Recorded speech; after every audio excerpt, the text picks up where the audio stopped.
Good afternoon. I hope everybody's invigorated and informed by these last sessions. I've certainly been, I found them useful and interesting. My talk today is going to be just a little bit different. My talk is about organizing cities and citizens for an age of climate chaos. And the kinds of things that I'm going to be talking about are a little bit different from the sorts of things that you might have been hearing elsewhere this morning, elsewhere at the summit, elsewhere in your life. I need to tell you that I've been around this block a couple of times. I've been reading, writing, and thinking about the smart city and about the place where technology intersects with the politics of everyday urban life for over 15 years now. I wrote my first book on the subject in 2006. I wrote a book called Urban Computing and Its Discontents before there really was such a thing as urban computing, way back in 2007. I wrote a book called Against the Smart City in 2013, and my most recent book, Radical Technologies, came out in 2017. So everything that I'm about to offer you today isn't, I like to think, a completely uninformed opinion. It's something that is gestated and evolved out of some experience with building these technologies in my previous career and in seeing the ways in which they work in the world. So let's talk about the standard issue urban future. Highly technologized, highly developed, highly interwoven with systems that undergird the sorts of everyday life we heard about in the first session this morning, where there are systems that predict our behaviors and systems that attempt to serve our needs based on models and predictions about our behavior, based on notions of automated commerce and automated production, automated logistics and automated fulfillment, automated personal mobility and automated safety, even things like automated sociality and reputation. All of these things adding up to a notion of comprehensively and even totally automated urbanity, not just in one place, but reproduced everywhere on Earth, as here in a model of a smart city called Eco-Atlantic in Nigeria, here in Dolera Smart City in India, and here in Kenya. And you'll notice that these places look a lot like each other, but not very much like the terrain that they're nominally situated on. Neither of these places really look like India or sub-Saharan Africa. This looks a lot like Soho, New York City, actually. And that's a clue that something is up here that we ought to be questioning.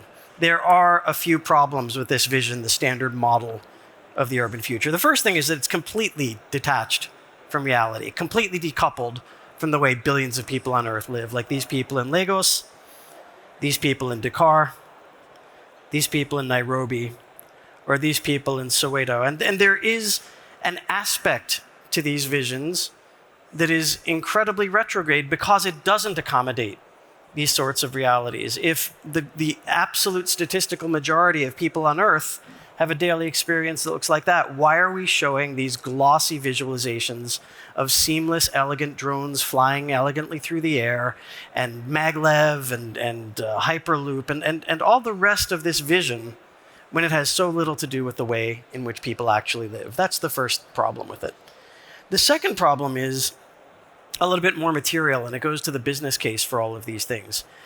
Everything that we've been speaking about today has been founded on the notion of cheap, ubiquitous computation. And what that fails to account for is the fact that computation itself has a cost. Calculation has a material, energetic, and a capital cost. And increasingly, this cost is not going to be borne by the people who offer these services. They say, yes, we can predict your moods, we can predict the weather, we can predict where you are in your life cycle.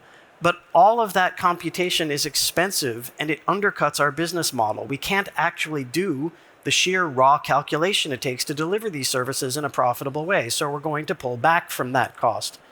The other issue, of course, is that computation is energy intensive. Something like 10% of the annual planetary budget is already spent on computation alone. And so far, we've waved a hand at both of these factors.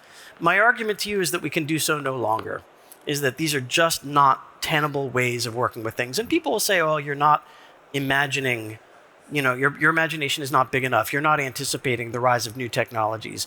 You're particularly not thinking about moving things onto the blockchain. Well, I've got news for you. The blockchain is best described as a distributed waste heat generator. It is one of the most energy inefficient things on the planet. The blockchain, the Bitcoin blockchain alone right now uses as much energy as Sweden, and virtually none of that energy is what we call sustainable energy. And people will say, okay, well, you're not really understanding that we're not going to be on proof of work forever. We're going to move to proof of stake, and that's going to be 99% more efficient.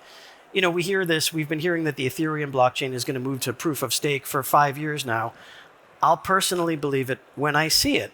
So virtually none of the energy that is being burned on underwriting things on the blockchain right now is sustainable. And as of last year, India and China were actually leaning into coal-fired power production. The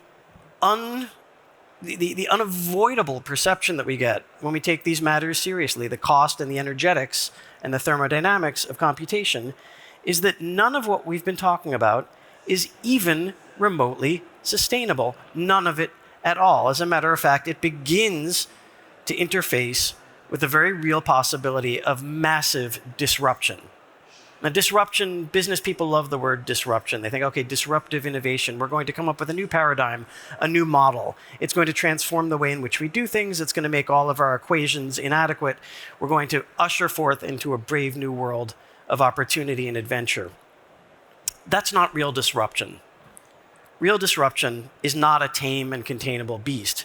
Real disruption disrupts, and we know it in the fabric of our lives. We know it in the experience of our lives.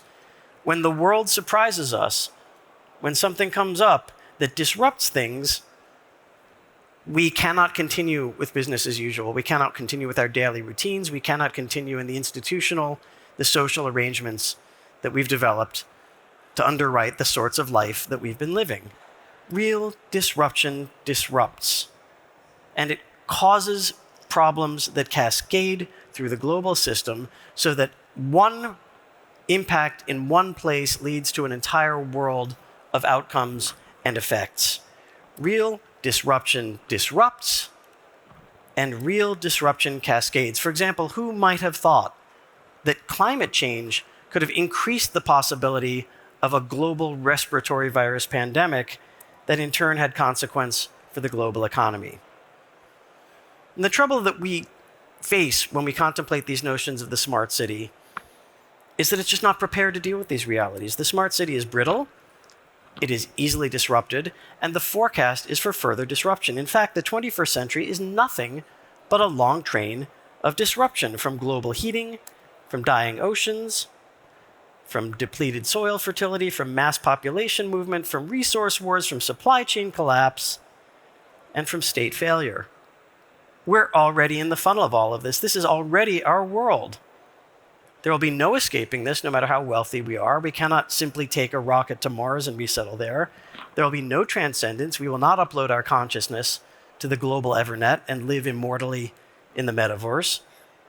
That standard issue urban future we're offered is already a thing of the past. What can we do about it? Well, we can do a lot. We can do quite a good deal. It's just going to require that we change the way that we think about cities, and we require the way that we think about ourselves in cities. What can we do about it? We can design the places we live to resist disruption, and we can become the people that we need to be in order to thrive in that world. How to future-proof a city? Well, it starts here. It starts with something I think of as the new urban module. The new urban module is designed for complexity, contingency, stress, and adaptation. It's designed from the very beginning to take account of the disruptive factors that are weighing down on us. In fact, it improves through time and disorder. It gets stronger as it faces insults.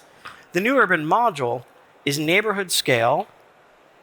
It is self-sufficient.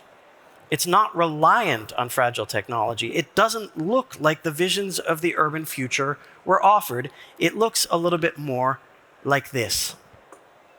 It is compact. It is walkable.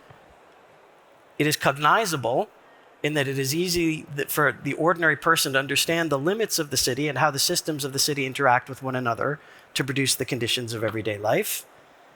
It is rapidly mountable and demountable. As Parag was mentioning, it can be moved to reflect emergent climate conditions.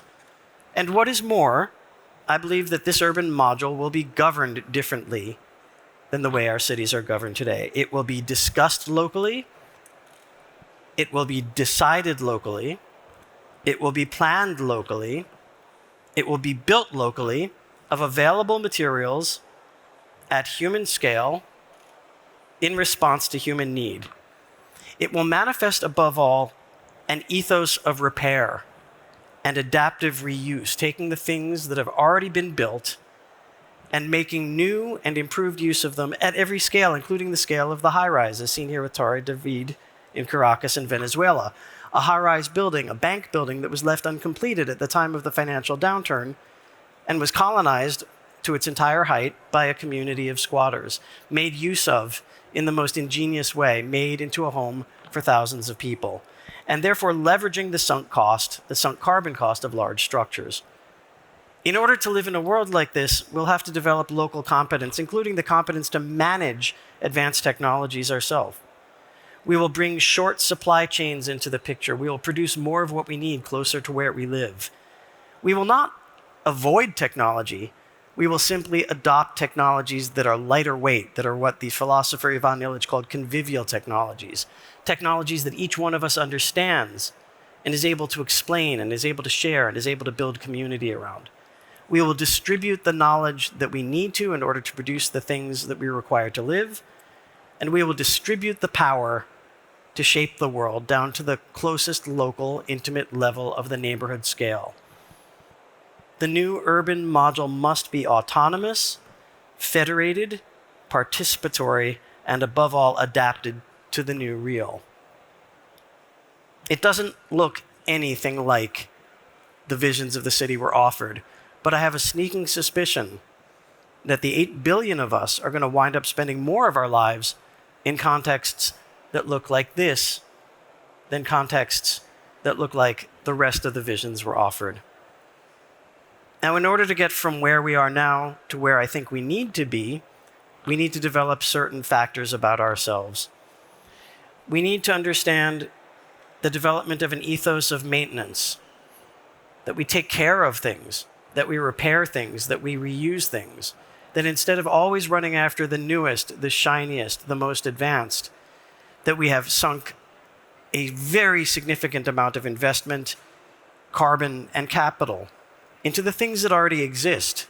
And therefore, in order to survive the very difficult circumstances of the future we're headed for, we need to maintain these things and make sure that they're constantly serviceable and ready to protect and support us. We need to develop an ethos of mutual aid. We need very much to take care of one another. At critical moments, when people flow in their millions across borders, we need to make a place for them, including in our very homes. And I mean this personally. You know, my partner and I, my wife and I, have offered a place in our home in London to a refugee that's arriving from Ukraine. We don't know these people. We have no idea what the circumstances of their life are. All we know is that they're in a difficult place, a horrible place that I would prefer not to imagine being in, and they need something that we can offer them. Is this easy? No, it is not easy. Is it emotionally trivial? Is it a decision you make lightly? No, it's not a decision that you make lightly. But this is the sort of commitment to one another that I think living in the disrupted world of the coming century will require of us. An ethos of mutual aid that asks more of us than maybe late consumer society asks of us right now. It is, in fact, not merely an ethos of mutual aid, it's an ethos of mutual care. It asks that we care about one another. And there are some specific things that we can do right now to accommodate ourselves to the pressures of the future and to adapt ourselves to living in these new and unfamiliar and unexpected circumstances. Possibly the simplest and best thing that you can do to protect yourself against any manner of threat that you can imagine is to get to know your neighbors. One of the things about living in a megacity, and I've lived in New York, I've lived in Tokyo, I've lived in London, you don't really know the people who live on either side of you. But those are the people that you need to count on when things go sideways. And this is simultaneously the easiest thing you can possibly do and the most difficult. It takes a certain amount of emotional comfort when you're living in a megacity to literally go next door, knock on the door, introduce yourself, explain who you are, and develop a relationship, again, of mutual aid with your neighbors so that if they have a leak in their roof, you help them. And if you need something from them, they're able to provide for you. This is what it means to be resilient. This is what it means to be adaptable. We need to develop collective capacity. I think that living in late consumer culture drains us of our ability to manage the world that we live in. We become used to picking up a phone or using an app to get somebody to do something for us instead of learning how to do that thing ourselves. I think to the greatest possible extent, if we can develop practical skills and learn how to manage the circumstances of our lives in a potentially hostile environment, we can increase the resilience of the places that we live. And above all, we can become resourceful.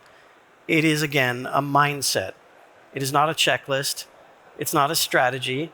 It's merely a stance towards the world. We can begin to look at the world as a fabric of opportunities, things that can be taken use of and turned to the service of the communities that we hope to protect, defend, and help to thrive. I believe we will need to do this, to do all of the things that I've been discussing, to enact the conditions of collective survival.